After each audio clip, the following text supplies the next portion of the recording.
Olá, eu sou gaúcha, natural de Lajeado, uma das cidades afetadas pela catástrofe que está acontecendo no Rio Grande do Sul na última semana. Tive família, amigos, conhecidos atingidos diretamente pelas enchentes. E eu tô acompanhando de muito perto o que está acontecendo, tanto por relatos de amigos, tanto pelas notícias ou pelas redes sociais. E para mim, que é de lá e que tá acompanhando com relatos de pessoas próximas, é muito fácil entender o tamanho dessa tragédia e o tamanho do estrago do que ainda nem foi mensurado. Mas eu percebi que quem não é de lá e não conhece a região pode estar tendo uma dificuldade de entender o tamanho do que está acontecendo ou por que isso está acontecendo. E aí eu resolvi explicar brevemente aqui para vocês o que aconteceu na última semana para que vocês entendam a dimensão desse problema. Na semana passada, chegou a chover 200% da média do mês do estado inteiro em menos de 24 horas. E não foi um dia só chovendo, foram vários dias chovendo. Os estragos, eles começaram a aparecer na serra, nos primeiros dias de chuva. Como a chuva foi muito intensa, muito rápida, ocorreram muitos desabamentos, principalmente nas regiões de serra.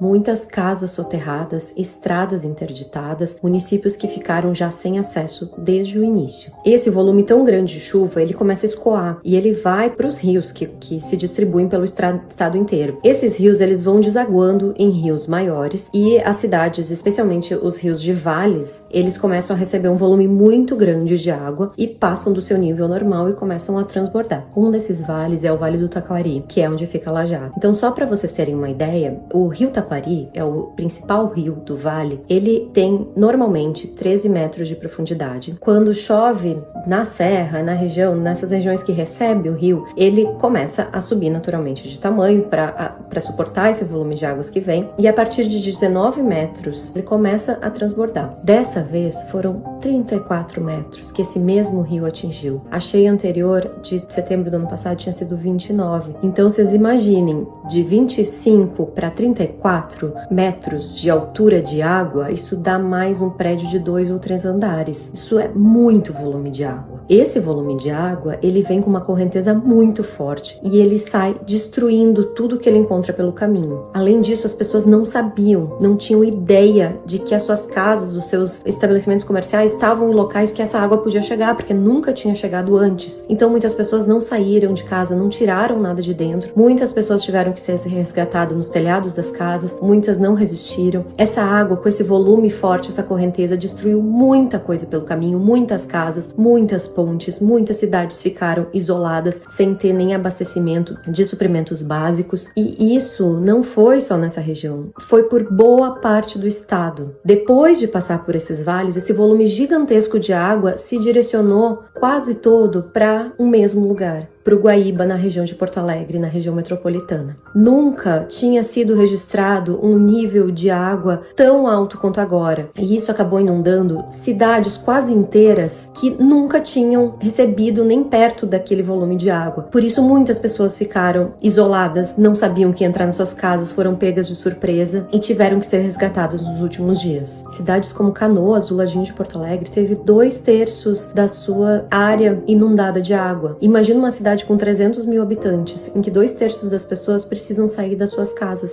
E para onde vai e como sobrevive todas essas pessoas com condições dignas que saíram de casa só com a roupa do corpo? Já são mais de 1,5 milhão de pessoas afetadas. 425 municípios dos 497 municípios do estado afetados de alguma maneira. Mais de 232 mil pessoas fora de suas casas, sendo dessas mais de 60 mil em abrigos improvisados. Além disso, são 107 mortos confirmados e 137 desaparecidos. E esses números tendem a piorar. Parece até um filme de terror, né? Mas nesse caso não tá nem perto de acabar. Cidades do sul do estado estão começando a ser impactadas pelo aumento do nível de água da Laguna dos Patos, que é onde deságua o Guaíba. Para piorar, a previsão do tempo está indicando mais chuva para esse final de semana em volumes grandes. E quando a água baixa, é que a gente consegue ver e contabilizar um pedaço desse estrago. Como essas pessoas fazem para voltar para essas casas que estão agora destruídas, ou quando a casa ainda sobrevive, tá tudo destruído dentro praticamente. O Rio Grande do Sul vai precisar de muita ajuda. Todo tipo de ajuda é bem-vinda nessa hora. Por isso eu vou deixar deixar aqui na legenda algumas opções que você pode ajudar. E se você não tem mais condições de ajudar ou já ajudou tudo que podia, eu te peço que compartilhe essa informação com outras pessoas para que mais pessoas entendam o tamanho desse problema e o tanto de ajuda que vai ser necessário. O que me dá esperança é ver o tanto de pessoas que estão ajudando por todos os cantos do Brasil e do mundo. Mesmo eu sabendo que isso ainda está bem longe de ser suficiente, ver esse empenho, essa doação de tanta gente me dá muita esperança, e eu queria agradecer aqui a todos vocês que fizeram um pouquinho que seja, o que estava no alcance de vocês. Queria agradecer em nome do povo gaúcho. Muito obrigada.